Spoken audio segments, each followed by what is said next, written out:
रुद्र को स्मरण किया। स्मरण करते हैं साक्षात वृषभध्वज वहां तत्क्षण पहुंच गए। उन्हें प्रणाम कर देवी ने सूचित किया, देवेश्वर, मैं संपूर्ण तत्वों पर विजय प्राप्त करना चाहती हूँ। सनातन प्रभु, बस आप केवल यहाँ उपस्थित होकर रण क्रीड़ा देखते रहें। यो कहकर भगवती परमेश्वरी सारे आसुरी सेना का संहार कर महेश की ओर दौड़ी। महेश भी अब उन पर बड़े वेग से टूट पड़ा। वह दानवराज कभी लड़ता, कभी भागता, कभी पुनः मोर्चे पर डट जाता। शोभने उस दानव देवी के साथ देवताओं से वर्ष हजार वर्षों तक संग्राम चलता रहा। अंत में वह डर कर सारे ब्रह्मांड में भागने लगे। फिर देवी ने शतशृंग पर्वत पर उसे पैरों से दबाकर शूल द्वारा मार डाला। तलवार द्वारा उसका सिर काट कर धड़ से अलग कर दिया।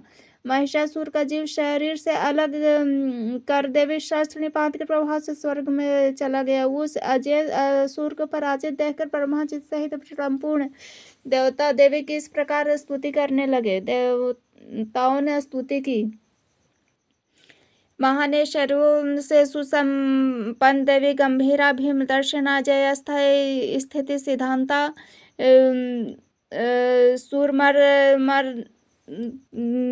सुरमर्दनी, सर्वगा सर्वा, देवेशी विश्वरूपिणी, वैष्णवी, वीत शोका, धृता, पद्म पत्र, शुभेक्षण, शुद्ध सत्व, व्रतस्था, चंड रूपा, विभावरी, रिधि सिद्धि प्रदा, विद्या अविद्या, अमृता, शिवा, शांकरी, वैष्णवी, ब्राह्मणी, सर्वदेव नमस्कृता, घंटा हस्ता, त्रिशूलास्त्र, उग्र रूपा, विरूपाक्षी, महामाया और अमृतसर, इन विशेष नामों से युक्त हम आपकी उपासना करते हैं। आप परम पुण्यमयी देवी के लिए हमारा निरंतर नमस्कार है। ध्रुव स्वरूपा देवी, आप संपूर्ण प्राणियों की हित चिंतिका हैं। अखिल प्राणी आपके ही रूप हैं। विद्याओं, पुराणों और शिल्प शास्त्रों की जननी हैं।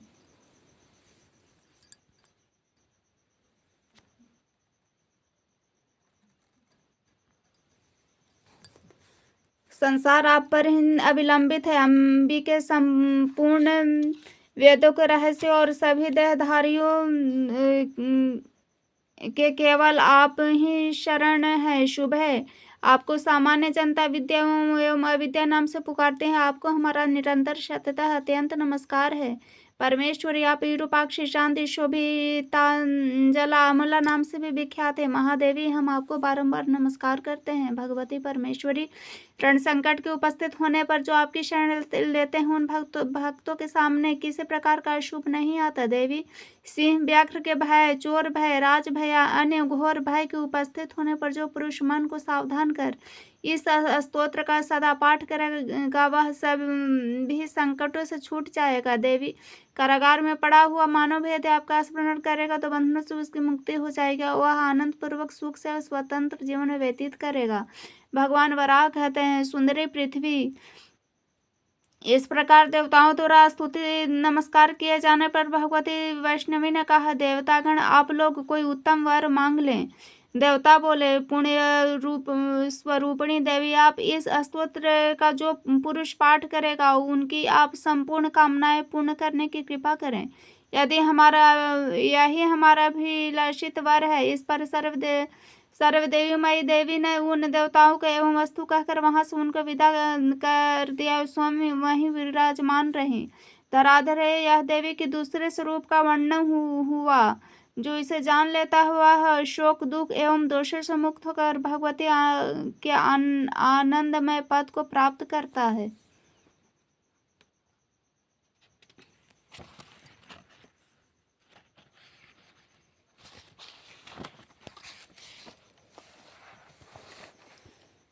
त्रिशक्ति महात्म्य में रौद्री व्रत। भगवान वराह कहते हैं, वह सुंदर है जो रौद्री शक्ति मन में तपस्या करने का निश्चय करके नीलगिरी पर्वत पर गई थी और जिनका प्राकट्य रुद्र की तम शक्ति से हुआ था।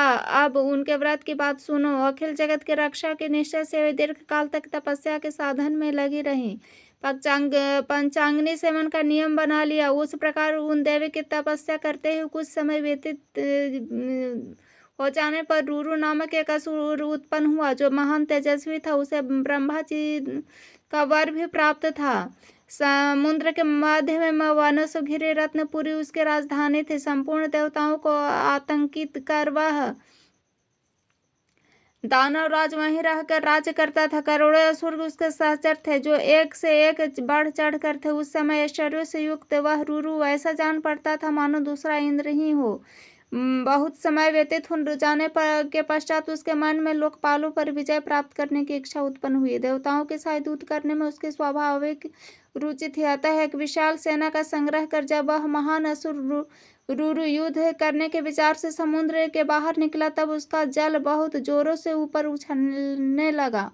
उसमें रहने वाले नक्र, घड़ियाल तथा मत्स्य घबरा गए। वे बेलाचल के पार्श्ववर्ती सभी देश उस जल से लावित हो उठे। समुद्र का अगाध जल चारों ओर फैल गया। सहसा उसके भीतर से अनेक असुर विचित्र कवच तथा आयुध से सुसज्जित होकर बाहर निकले एवं युद्ध के लिए आगे बढ़े। ऊंचे हाथियों तथा अश्वरथ आदि पर सवार होकर वे असुर सैनिक युद्ध के लिए आगे बढ़े। उनके लाखों एवं करोड़ों की संख्या में पदातीत सैनिक भी युद्ध के लिए निकल पड़े।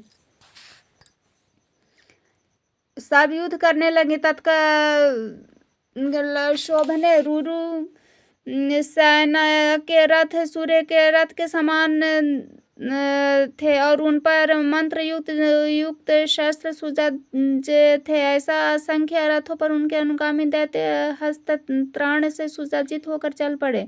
इन असुर सैनिकों ने देवताओं के सैनिकों की शक्ति कुंठित कर दी थी। वह अपनी चतुरंगिनी सेना लेकर इंद्र की नगरी अमरावतीपुरी में के लिए चल पड़ा। वहां पहुंचकर दानवराज ने देवताओं के साथ युद्ध करना आरंभ कर दिया और वह उन पर मुक्दलों, मूसलों, भयंकरों, बाणों, दंड आदि आयुध से प्रहार करने लगे। इस युद्ध में इंद्र सहित सभी देवता उस समय अधिक देर तक टिक न सके। वे आहत हो मुंह पीछे कर भाग चले। उनका सारा उत्साह समाप्त हो गया तथा हृदय आतंक से भर गया। अब वे भागते हुए उसी नीलगिरी पर्वत पर पहुंचे, जहां भगवती रौद्र तपस्या में संलग्न होकर स्थित थी। देवी ने देवताओं को देखकर उच्च स्वर से कहा, भय मत करो। देवी बोली, देवतागण, आप लोग इस प्रकार भीत एवं व्याकुल क्यों हैं? आप मुझे तुरंत बतलाएं। देवताओं ने कहा, परमेश्वरी, इधर देखिए, यह रुरु नामक महान पराक्रमी दैत्यराज चला आ रहा है। इससे हम सभी लोग त्रस्त हो गए हैं। आप हमारी रक्षा कीजिए। यह देखकर देवी हट्टास से साथ हंस पड़ी। देवी के हंसते ही उनके मुख से बहुत से अन्य देवियां प्रकट हो गई, जिनसे सारा विश्व भर गया। वे विकृत रूप एवं अस्त्र शस्त्र से सुसज्जित थे। अपने हाथों में पाश, अंकुश, त्रिशूल तथा धनुष धारण किए हुए थी। वे सभी देवी करोड़ों की संख्या में थी तथा भगवती तामसी को चारों ओर से घेर कर खड़ी हो गई। वे सब दानवों के साथ युद्ध करने लगे। तत्काल असुर के सभी सैनिकों का क्षण भर में सफाया कर दिया। देवता अब पुनः लड़ने लगे। काल रात्रि की सेना तथा देवताओं की सेना अब नई शक्ति से संपन्न होकर दैत्यों से लड़ने लगी। उन सभी ने समस्त दानवों के सैनिकों को यमलोक भेज दिया। बस अब उस महान युद्ध भूमि में केवल महादैत्य रुरु ही बचा रहा। यह बड़ा मायावी था। अब उसने रौरवी नामक भयंकर माया की रचना की, जिससे संपूर्ण देवता मोहित होकर नींद में सो गए। अंत में देवी ने उस युद्ध स्थल पर त्रिशूल से दानवों को मार डाला। शुभ लोचने देवी के द्वारा आहत हो जाने पर रुरु दैत्य चर्म, धड़ और मुंड अलग अलग हो गए। दानवराज रुरु के चर्म और मुंड जिस समय पृथक हुए, उसी क्षण देवी ने उन्हें उठा लिया। अतः वे चामुंडा कहलाने लगी। हे भगवती, महारौद्री, परमेश्वरी, संहारिणी और कालरात्रि कही जाती है। उनके अनुचरी देवियां करोड़ों की संख्या में बहुत से युद्ध के अंत में उन अनुगामिनी देवियों ने इस प्रकार ऐश्वर्यशालिनी देवी को सब ओर से घेर लिया। वे भगवती रौद्री से कहने लगी, हम भूख से घबरा गए हैं। कल्याण स्वरूपिणी, अब आप हमें भोजन देने की कृपा करें। उस समय उन देवियों के प्रार्थना करने पर जब रौद्री देवी के ध्यान में कोई बात न आई, तब उन्होंने महादेवाधिदेव पशुपति भगवान रुद्र का स्मरण किया। उनके ध्यान करते हैं पिनक पाणी परमात्मा रुद्र वहां प्रकट हो गए। वे बोले, देवी, कहो तुम्हारा क्या कार्य है?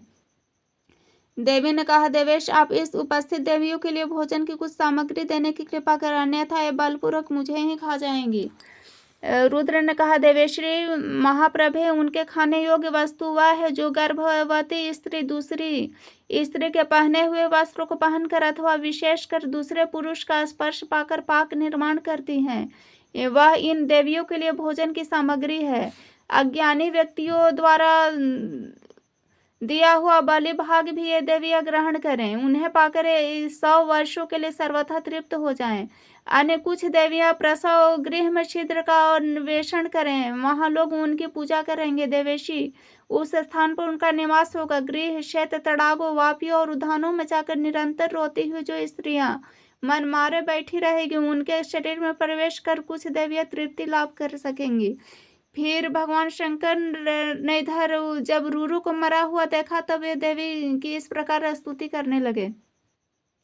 देवी आपकी, भगवान रुद्र बोले, देवी आपकी जय हो। चामुंडा भगवती भूतपहारणी है सर्वगते परमेश्वरी, आपकी जय हो। देवी आप त्रिलोचना भीम रूपा यदा महामाया महोदया मनोजवा जया जृंभा भीमाक्षी शुद्धिशाया महामारी विचित्रांग नित्र प्रिया विकराला महाकाली कालिका पापहरणे पाशहस्ता दंडहस्ता भयानका चामुंडा ज्वलमान सतीक्ष्ण दृष्टा महाबल शतयान स्थिता प्रेत सनघ भीषण सर्वभूत भयंकरी कराल विकराल महाकाल करालिनी काली कराली विक्रांत काल रात्रि नामों से प्रसिद्ध है। आपके लिए मेरा बारंबार नमस्कार है। परमेश्वरी रुद्र ने जब इस प्रकार देवी की स्तुति की, तब भगवती परम संतुष्ट हो गई। साथ ही उन्होंने कहा, देवेश, जो आपके मन में हो वह वर मांग लें।